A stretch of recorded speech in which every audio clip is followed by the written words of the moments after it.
Premier réveil avec la tête dans les effets bananiers, c'est trop joli. Il y a le petit chien Mimi qui est là-bas. Désolée, je vous fais tourner dans tous les sens. Si vous le voyez, il est caché.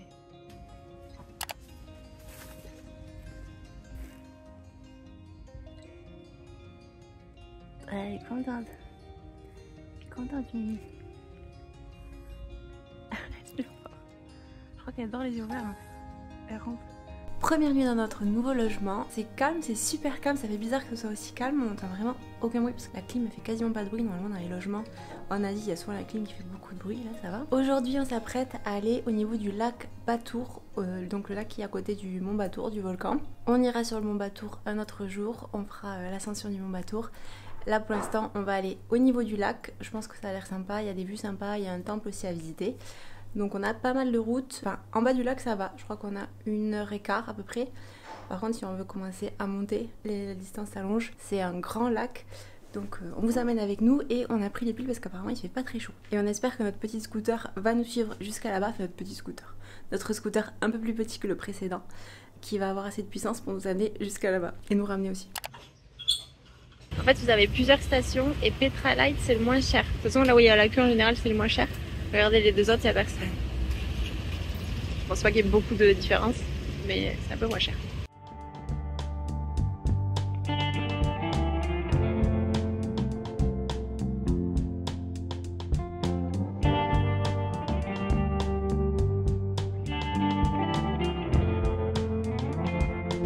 Premier point de vue sur le lac et sur le mont Batour, il est super dégagé, il n'y a pas de nuages, c'est trop bien, c'est trop beau. On s'est garé juste là, c'est un point de vue sur la route, on va descendre ensuite. Ah, il y a un asticot qui vole là devant, on écoute, il bouge et tout, vous le voyez? Je pense. Voilà, asticot et mon Batour.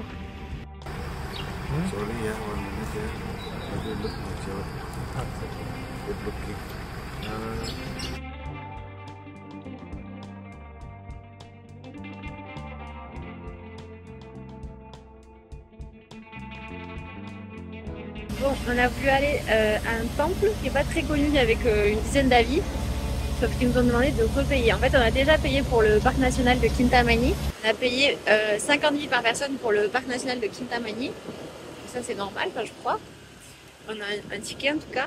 Et là, il y a plein de gens qui nous demandent de l'argent un peu partout. On s'est arrêté pour le point de vue qui nous demande de l'argent. On s'est arrêté 5 minutes, il y a 3 personnes qui sont venues. Et là, on voulait descendre à un endroit. Enfin, ils trouvaient des excuses, ils disaient vous voulez faire le trail, faut payer. Non, non, c'est pas pour le trail, c'est juste pour aller voir le temple. Ah bah faut payer quand même. Voilà. On a dit qu'on avait déjà payé pour Kintamani, mais ils disaient que c'était un truc à part. Bon, vous voyez bien que c'était faux. Donc du coup, on va au temple qui est le plus connu, on repart dans l'autre sens. Nouveau point de vue sur le mont Batour. On est reparti dans l'autre sens donc. Et on va aller voir un temple qui est près du lac. Mais on ne pouvait pas ne pas s'arrêter ici. C'est trop joli. Il y a plein de places si vous voulez vous arrêter. Et là je pense que c'est le mont Agung qui est là. Qui est beaucoup plus haut du coup que le mont Batour.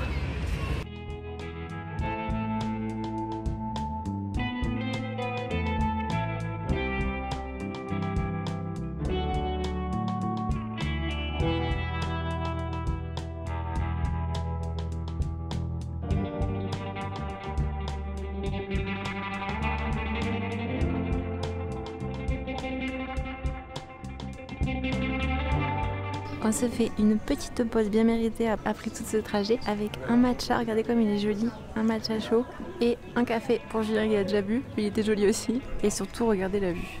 Là on a, ah non c'est pas celui-là, le mont Agung il est caché. Là on a le lac derrière et là on a le mont Batour. Avec les restes coulés de lave. C'est magnifique. Et donc on est au café El Pico. Non mais ce matcha il est trop beau. Je fais plein de photos du matcha tellement il est joli. Avec la végétation derrière là, c'est trop beau. Je vous mettrai une petite photo.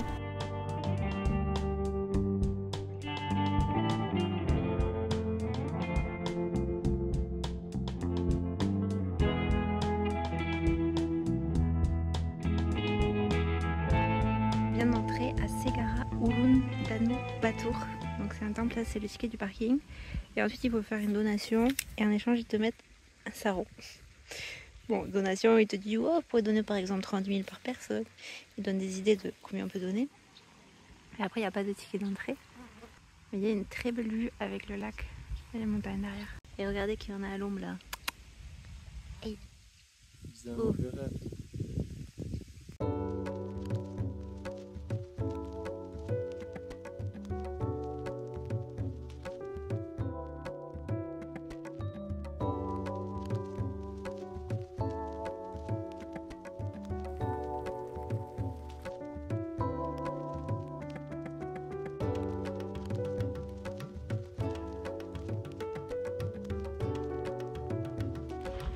Maintenant on visite le temple qui est vraiment à côté. À quelques mètres plus loin, personne. C'est bizarre. On nous a pas fait payer d'entrée non plus. Bon voilà, on n'ira pas plus loin parce qu'il y a des chiens dans le temple. Et comme il n'y a personne, on a un peu la trouille. Oh, il y a des mouches partout. On s'est arrêté pour manger dans un resto qui a l'air pas mal, par contre il y a des mouches partout. Et là j'ai pris c'est comme un mie goreng avec du poulet et des... Ah, ils nous ont mis des bougies pour enlever et de l'encens pour enlever les mouches. Et Jules a pris du poisson et un mix juice. J'ai jamais vu autant de mouches qu'ici.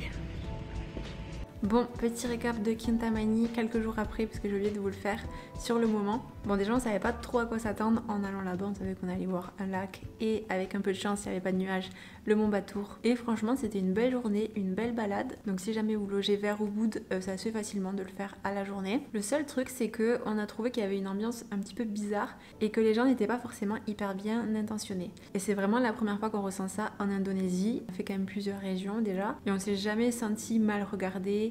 Vraiment, je sais pas, les gens ils nous inspiraient pas confiance, ça faisait un petit peu voyou quoi. Donc déjà on avait senti ça, que le regard c'était pas aussi chaleureux qu'on peut trouver là, plein de sourires, par rapport à l'attitude, le regard, etc. Ça se voit, ça se sent. Enfin moi c'est le genre de truc que je sens. Au moment de sortir du restaurant, donc le midi on a mangé au restaurant avec les mouches, etc. On se dirige vers le scooter. Le temps que Julien installe, on a un troisième portable où on met la carte SIM et donc celui-là on l'avait accroché au scooter. Donc c'est un portable qui est plus ancien, donc c'est moins grave si on le perd, mais Julien s'en sert aussi quand même pour travailler, etc.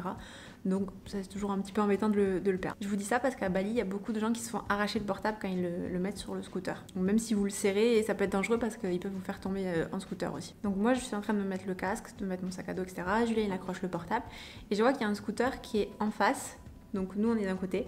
Le scooter il est garé de l'autre côté et je vois qu'il nous regarde sur le côté comme ça et il allait partir vers là. On s'en va sauf que nous on part dans l'autre sens et dès qu'on a démarré dans l'autre sens, le scooter qui regardait un peu sur le côté, il a fait demi-tour et il nous a suivis.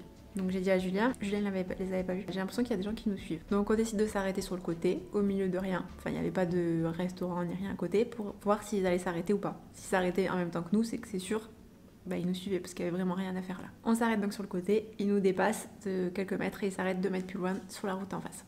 Donc là on a compris qu'ils nous attendaient et qu'ils nous suivaient. Donc je suppose qu'ils voulaient sûrement nous arracher le portable parce que sinon je vois pas ce qu'ils voulaient nous faire en scooter. C'était 2 mecs, un peu plus jeune, enfin un ado derrière et un, je dirais, la trentaine d'années. Donc là on sait pas trop quoi faire. Il y avait un Endomarket juste devant, on s'est dit est-ce que on va dans le supermarché, on attend qu'ils partent, mais on s'est dit à tous les coups il va nous attendre. S'il a décidé de nous suivre, on s'est dit bon on va leur montrer qu'on les a vus. Donc on les regarde tous les deux et au bout de quelques minutes ils s'aperçoivent qu'on les regarde, qu'on les a remarqués, qu'on a vu leur petit manège et qu'on va pas redémarrer tant qu'ils sont là quoi. Donc du coup hop discrètement ils nous regardent dans le coin, etc. Ils voient qu'on va pas redémarrer donc ils finissent par partir dans l'autre sens et à nous laisser tranquilles. Mais il y avait plusieurs scooters comme ça qui rôdaient, des gens qui traînaient un peu, des choses qu'on voit pas forcément ailleurs en Indonésie, enfin à Bali, pardon, je vais pas englober tout le pays, mais en tout cas à Bali, c'est pas des choses qu'on a vues, des comportements comme ça. Donc voilà, un peu bizarre. On reviendra par contre à Kintamani pour faire l'ascension du Mont Batour. On l'a vu de loin, on va le voir de près. Et par contre, notre coup de cœur de la journée à tous les deux, c'est vraiment le café où on est allé. La vue, mais elle est incroyable. Le matcha en plus, il était délicieux, trop bon, hyper réconfortant dans une jolie tasse, là, un petit matcha chaud. Aujourd'hui, on s'apprête à monter le Mont Batour, enfin pas aujourd'hui, presque aujourd'hui, puisque on vient nous chercher à 2h du matin, donc c'est presque aujourd'hui. Dans quelques heures en tout cas, on s'apprête à monter le Mont Batour et je vous emmène avec nous. Et je vous donne les infos maintenant parce que je suis pas sûre qu'à 2h du matin, j'aurai la force et la motivation pour vlogger et vous donner ces informations et les idées très claires. Je pense que je serai un peu embumée. Donc nous on est situé pas très loin d'Ubud, donc on a pris une excursion. Vous avez deux choix, soit c'est une excursion privée où vous avez le guide et la voiture pour vous tout seul, soit vous partez en groupe avec donc des gens que vous connaissez pas.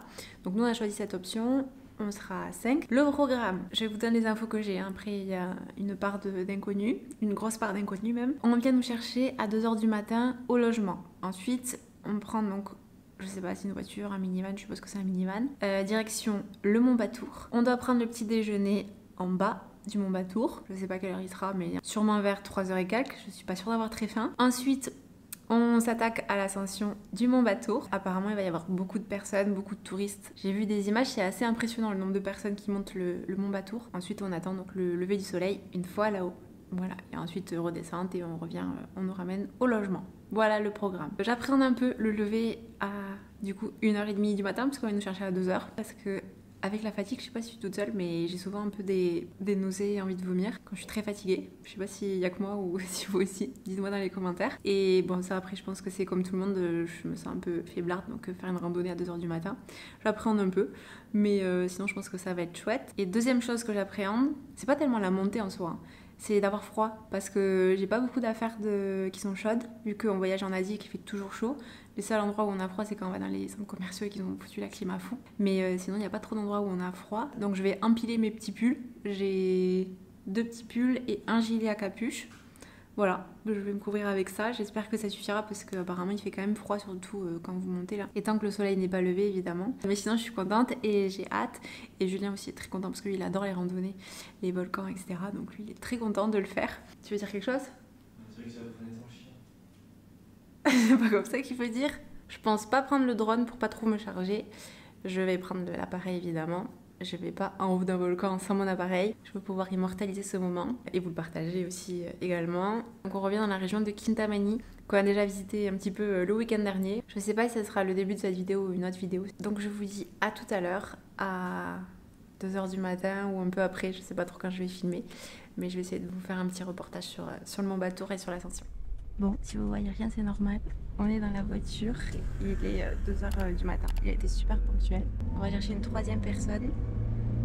On n'est pas 5 du coup, on est 3. Alors je sais pas si on rejoint des personnes là-bas. Mais pour l'instant dans la voiture c'est cool, on va être que 3. J'ai déjà envie de vomir parce que ça roule dans tous les sens. Ça secoue dans tous les sens dans la voiture. Donc j'ai envie de vomir. Je vais essayer de reposer, de dormir pour que ça passe plus vite. Je vous dis à tout à l'heure. C'était chaud pour se réchauffer et Jules il a pris un petit café. Mais normalement il y a des pancakes aussi. Et la petite crêpe pancake à 3h15 du matin.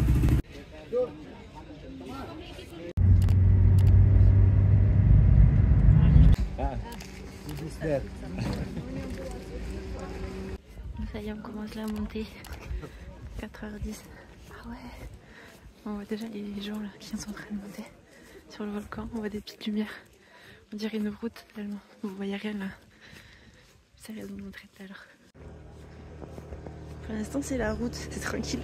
On marche vite. Vous allez sûrement rien voir mais le ciel il est incroyable. Il y a des millions d'étoiles. J'exagère pas.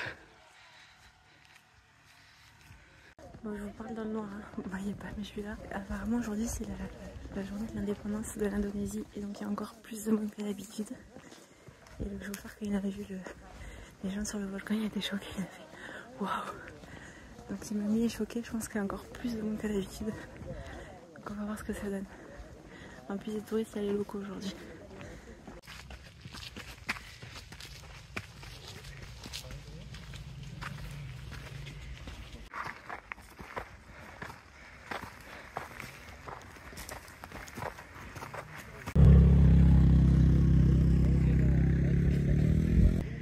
Bon là vous y voyez pas grand chose mais il y a le lac juste devant, c'est magnifique.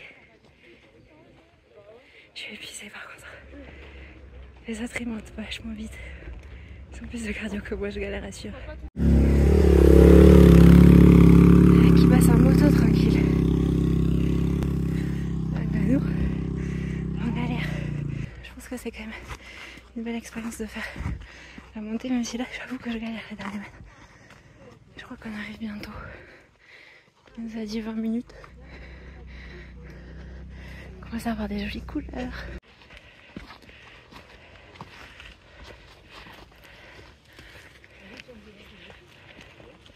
Et là ça se complique l'histoire.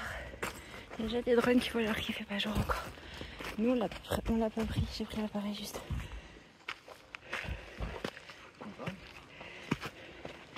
J'essaie de pas ralentir pour pas ralentir le groupe, mais je galère.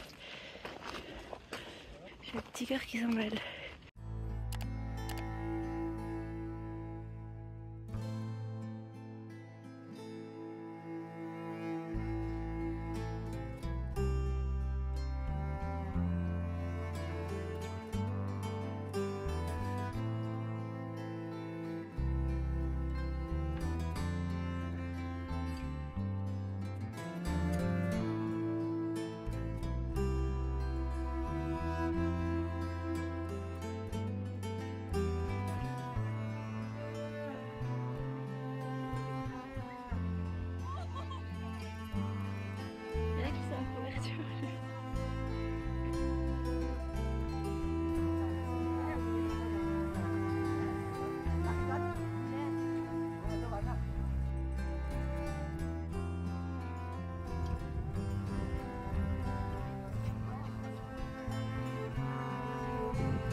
On a maintenant le petit déj en haut. On pensait qu'il y avait quelque chose dedans. J'ouvre et on a eu des œufs. Il reste mon œuf que j'ai pas mangé. Il y a plein de drones partout. Mais là on a un petit espace tranquille donc ça va. Et sinon il y a du monde. Et la vue est incroyable.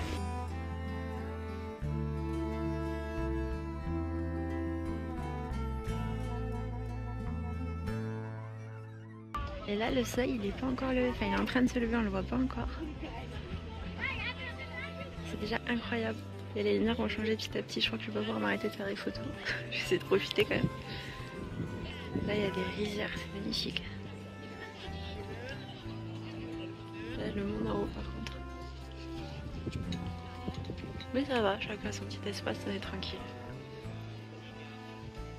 Je suis contente d'être là, j'ai eu du mal à monter mais ça valait le coup. Mais ça va tellement vite, il y a déjà le soleil. On l'a... Waouh, ça va super vite. On l'a vu apparaître un tout petit peu et là il est déjà presque sorti de la mer des nuages. Et vas-y, le balai des drones. C'est trop beau. Ça va trop vite. Voilà, il est 6h30 et le guide nous dit bon, si vous avez pris beaucoup de photos, vous êtes allé voir le cratère, vous avez vu le lever du soleil, maintenant on peut redescendre.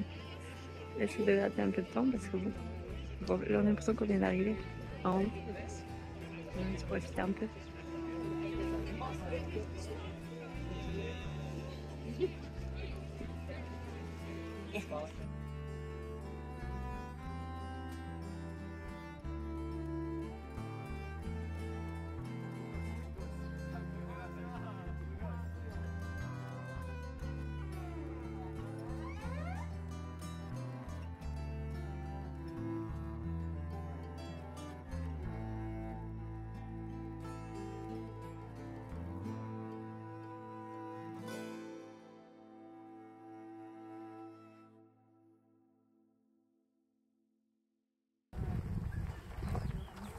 Regardez, le monde c'est impressionnant. Elle a que le pour redescendre. En plus ça glisse là, c'est pour ça que le guide voulait partir vite sur moi. Et en descente tu commences à laisser passer les gens. Je me suis rendu compte que ça allait jamais s'arrêter. Parce que je vais un peu moins vite donc je me dis je laisse passer.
Bon, à l'aller, je sais pas trop m'arrêter. Le retour, je prends mon temps. J'ai pas monté tout ça pour rien. Je vais profiter du paysage. En fait, ça dépend du guide sur lequel vous tombez. Nous, il est pressé de redescendre. Alors qu'il y a des guides qui disent prenez votre temps, etc. Le groupe est trop rapide, je peux pas suivre. Je dépasse tout le monde sauf mon groupe. Je crois que je suis pas dans le mauvais groupe. Du coup, je me sens trop à la ramasse, mais en vrai, je dépasse grave du monde. Ah, un motobike.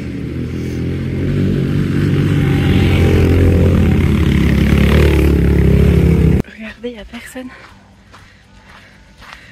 On a dépassé tout le monde. J'ai dépassé tout le monde, mais je suis quand même la dernière du groupe. Je m'en peux plus. Un rythme, mais horrible. Surtout à l'aller, j'ai souffert parce que c'était pas très cardio. Là, c'est des montées, des descentes. Donc c'est mieux, faut juste que je fasse gaffe. Faut juste faire attention de ne pas se casser la pipe. Et si vous faites le bon bateau, conseil, prenez des chaussures qui ne glissent pas parce que là, c'est terrible. Il y en a plein qui tombent, qui glissent. Moi, j'ai des chaussures de sport de Decat classiques. Et ce bandeau pour les oreilles aussi, c'est pas mal. Parce que quand on a grimpé, si vous êtes un peu fragile comme moi des oreilles, ça réchauffe.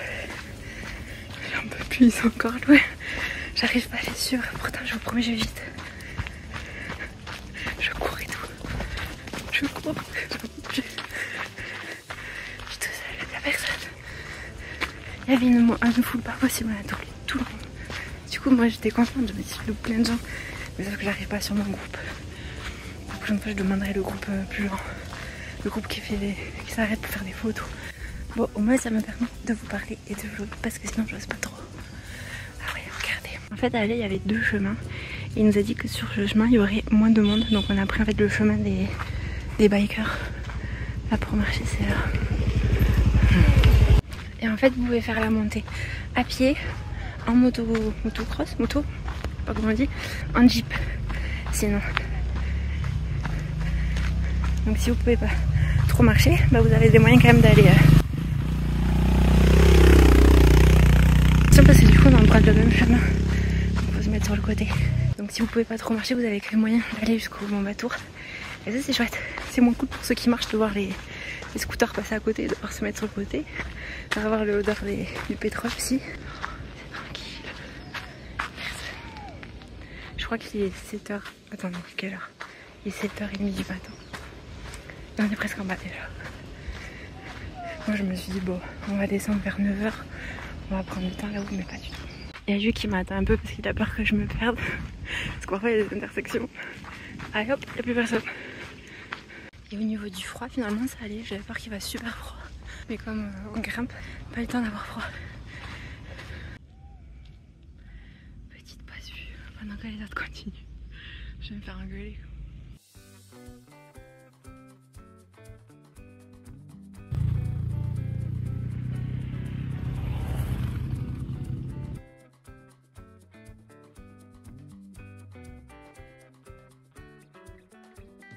Voilà, c'est les derniers mètres.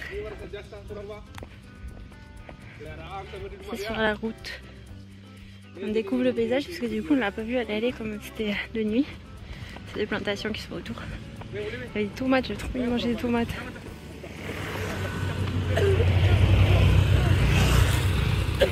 Et il y a tous ces drapeaux parce que c'est la journée de l'indépendance. Je peux pas parler. Il y a notre guide qui tousse. Et il y a les moteurs, je peux pas parler.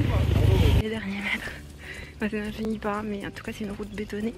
Il y a beaucoup de véhicules qui passent là. Et après là on arrive au parking en fait. Et on va récupérer du coup notre chauffeur qui est trop gentil, qui nous attend sur le parking. Il a dit qu'il allait dormir parce qu'il n'avait pas dormi.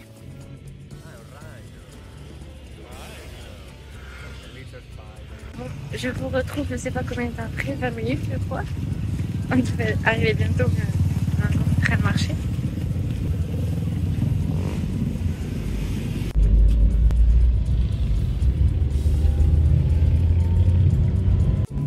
Et voilà la bête depuis la voiture.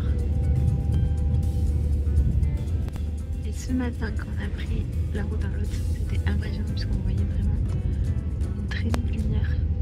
Enfin comme une route en fait. C'était des gens qui étaient en train de grimper. On voit les petites loupiottes. Après l'effort, le réconfort avec un avocat d'os, mais il a l'air bon, je l'ai pas goûté encore. un petit cookie au flocon d'avoine, je cherchais le mot, je suis fatiguée, et une coconut. Voilà, ça va faire du bien de reprendre des forces. On a fait une petite sieste et regardez le cadre comme il est joli. Au début on s'était mis sur une table comme ça, puis on s'est rendu compte que c'était pas vraiment confortable. Et vu que j'ai un peu mal partout aux jambes, je crois qu'on vient me manquer aujourd'hui. Mimi, Mimi. Ah, trop joujou.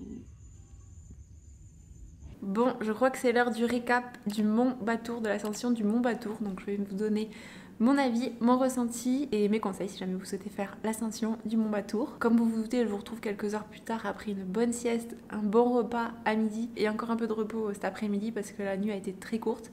On a mis le réveil à 1h30 du matin. On nous avait dit qu'on venait nous chercher à 2h du matin.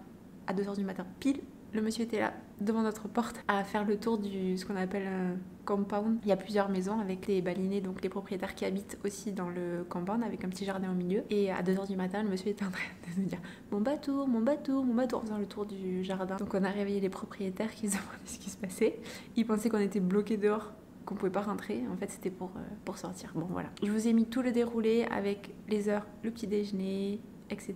Donc ça, normalement, vous savez. La crêpe était super bonne. Ça faisait du bien d'avoir une petite boisson chaude. On était donc au final 5 personnes. On a récupéré une personne sur la route et il y a 2 autres personnes qui nous ont rejoints au niveau du petit déjeuner. 4 Français et une Anglaise. Une Anglaise qui habite en Chine actuellement. Elle m'a d'ailleurs donné très envie d'aller en Chine parce qu'elle m'a montré des super paysages, vraiment. Ça a l'air trop beau. Du coup, j'ai enregistré quelques petites adresses sur Maps et si jamais on va en Chine, comme ça, on sait où aller parce que c'est vraiment un pays que je connais pas du tout.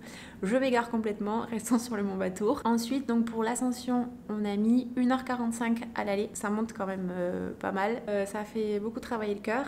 Et le groupe était super sympa, mais on avait quand même 2 sportifs qui ont tracé. Et moi, je voulais pas ralentir le rythme du groupe, donc j'étais pas du tout à mon rythme. Je me suis surpassée, je crois, au niveau du cardio. Et j'en ai un peu bavé quand même pendant la montée, même pendant la redescente. Au retour, je me suis dit, bon, ils ont vu le lever du soleil, maintenant le retour, ça va être plus cool. Mais non, c'était encore plus rapide le retour. Je vous parlais justement des différences entre partir avec juste le guide et partir avec un groupe. Si vous partez juste avec un guide, bah, il se mettra à votre rythme. Si vous partez avec un groupe, chacun a des rythmes différents. Il y en aura forcément qui vont plus vite que d'autres. Et là, nous, on avait 2 personnes. Enfin, je pense que c'est le même rythme que Julien, mais moi, je suis un peu plus à la traîne. Et donc, les 2 personnes sont allées très très vite. Et j'avais pas envie de ralentir le rythme du groupe et qui m'attendent tout le temps. Donc, j'ai essayé de foncer. Mais j'en ai pas vu, vraiment. À un moment, j'avais des nausées, vraiment, j'ai cru que j'allais vomir parce que j'ai poussé mon cœur à fond. En plus, en ayant dormi qu'environ 3 heures, c'était un peu compliqué. Ensuite, on a rencontré donc 2 personnes. Il y avait un chauffeur qui est venu nous récupérer et qui nous a laissé au niveau du parking et qui nous a laissé avec un guide qu'on a rencontré donc au niveau du parking. Et c'est un peu obligatoire.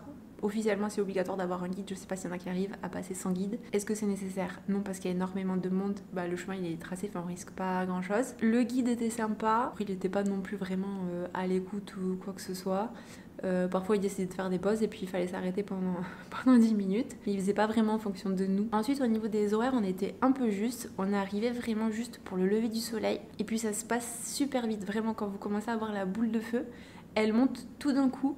Mais vraiment très très vite. Donc si vous arrivez un peu juste, un peu en retard, vous pouvez le louper. Donc finalement, heureusement qu'on était allé assez vite pour la montée. Normalement, on nous a dit que ça se faisait environ 2 heures. On a mis donc 1h45. Sachant que normalement, moi je suis pas plus rapide que la moyenne, pas du tout. Donc là, je vous dis que j'ai vraiment poussé. Et pour le retour, pour la descente, on a mis 1h15. On est descendu assez vite. Le souci, c'est quand vous commencez à descendre, il y a tout le monde qui descend en même temps. Et là, il y a un petit peu des embouteillages en haut. Je vous ai mis quelques images de ce moment-là. Il y a des guides qui proposent des bâtons. Nous, on avait demandé par WhatsApp à l'agence. Ils nous avaient dit qu'on aurait des petits bâtons en bambou. Je n'ai pas vu la couleur de ces bâtons, mais bon, finalement, on s'en est bien sorti, on n'est pas tombé. Et même pire, le guide s'est ramassé un bâton pour lui. Voilà. C'est dans le sens que je vous ai dit qu'il nous avait pas vraiment aidé, quoi. Est-ce que c'était beau? C'était magnifique. Vraiment, le lever du soleil, les couleurs, c'était super beau. Le seul truc que je regrette, c'est que c'était beaucoup trop rapide. On est resté que 30 minutes en haut. On est resté de 6h à 6h30 exactement en haut. Et encore, on a gratté 5 minutes. Le guide disait on y va, on y va, on y va. On disait attendez 5 minutes. et il commençait à se barrer sans nous, à descendre. Peut-être qu'il voulait éviter la foule qui descend en même temps, mais bon, vu qu'on était arrivés pas non plus les premiers, parce qu'on est parti un peu en dernier du petit déjeuner, je sais pas pourquoi, je pense qu'on attendait tout le monde. Et ça, j'étais un peu déçue parce que je me suis dit, on va quand même rester entre 1 heure et 2 heures, le temps de profiter du paysage. J'ai tout juste eu le temps de me remettre mes émotions, de calmer mon cardio et de faire quelques photos qu'on va déjà repartir. On a mis plus d'1 heure pour venir de Ubud jusqu'au volcan en voiture. Ensuite, là-bas, la montée à pied. Ça fait énormément de trajets, que ce soit en voiture ou à pied, pour 30 minutes de bonheur, de kiff, de paysage. Donc ça, je trouve ça vraiment dommage. Quand je compare par exemple avec une autre rando qu'on avait fait au Laos, qui était magnifique à Nang Kea, où je vous mets la vidéo ici si jamais... ici, je pense que... Là, on était vraiment en autonomie, on était quasiment tout seul sur la rando. Il n'y avait pas de guide obligatoire ou quoi que ce soit, donc on a vraiment fait à notre rythme. Sur le chemin, j'étais fatiguée, je pouvais m'arrêter quand je voulais, et en haut, on en a profité autant qu'on voulait, quoi. Donc je crois que c'est tout pour les infos. Si jamais vous avez des questions et auxquelles je peux répondre, je répondrai avec plaisir en commentaire, n'hésitez pas. Pour réserver une excursion, donc pour faire l'ascension du Mont Batour, il y a plusieurs solutions. Soit vous faites le tour des agences directement à Ubud et vous demandez, mais bon, vous savez pas forcément sur qui vous allez tomber, parce que c'est pas les gens de l'agence qui vous vendent l'ascension qui vont être votre chauffeur et votre guide pour la journée, qui seront là le jour J. Deuxième option, vous pouvez trouver des contacts de guides directement sur Instagram, notamment si vous logez directement dans la région de Kintamani, que vous n'avez pas besoin de chauffeur, que vous avez besoin juste d'un guide. Et sinon, la troisième option, je pense que c'est la plus pratique, c'est de réserver via Get Your Guide. Il y a des excursions déjà toutes prêtes, vous pouvez voir aussi les notes et les avis des gens, comme ça vous pouvez voir si c'est bien ou pas, si ça s'est bien passé pour eux. Il y a l'ascension du Mont Batour, et il y en a certaines qui comprennent aussi la baignade dans des sources d'eau chaude après l'ascension, donc ça doit faire du bien. Et il y a une visite aussi d'un temple, il y a plusieurs activités, mais de toute façon tout le programme est détaillé. Donc si jamais, je vous mets les liens en description si jamais ça vous intéresse. Et pour pas avoir trop d'attente, dites-vous que c'est un lieu quand même qui est très fréquenté. Vous attendez pas à avoir un point de vue pour vous tout seul, et une rando où vous serez tout seul sur le volcan. Je suis très contente qu'on ait visité la région de Kintamani 2 jours et un autre week-end pour vraiment en profiter, parce qu'il y a des endroits qu'on n'aurait pas vu si on avait fait juste l'ascension de nuit, et voir un petit peu l'atmosphère de la région qui est très différente des autres régions de Bali, je trouve. Sur ce, il va nous falloir une bonne nuit pour récupérer, parce que se lever à 1h30 du matin pour faire une rando, c'est une première. C'est bon, je peux checker ça dans ma bucket list. Se lever au milieu de la nuit, je sais pas qui a ça dans sa bucket list. Julien, il lève la main à côté. Ouais, voilà. Si, voir le lever du soleil, ça oui, mais se lever à 1h30 du matin, c'était quand même un peu dur. Ah oui, et si vous espérez dormir dans la voiture, c'est très compliqué, ça secoue dans tous les sens. Sur ce, je vous dis à bientôt dans une prochaine vidéo. J'espère qu'elle vous a plu. Si c'est le cas, n'hésitez pas à mettre un pouce bleu, ça m'encourage à faire d'autres vidéos. Je vous dis à très vite dans une prochaine vidéo voyage. Des bisous. Ciao, ciao. J'ai créé mes petits parfums Amber, ils sont trop bons. J'ai acheté 2 sarraux. Des très très grands, en fait, le pendentif et les boucles d'oreilles. Et contrairement au marché, les prix étaient indiqués. Là sur les cuillères, c'était 45 000. C'était couvert pour la salade.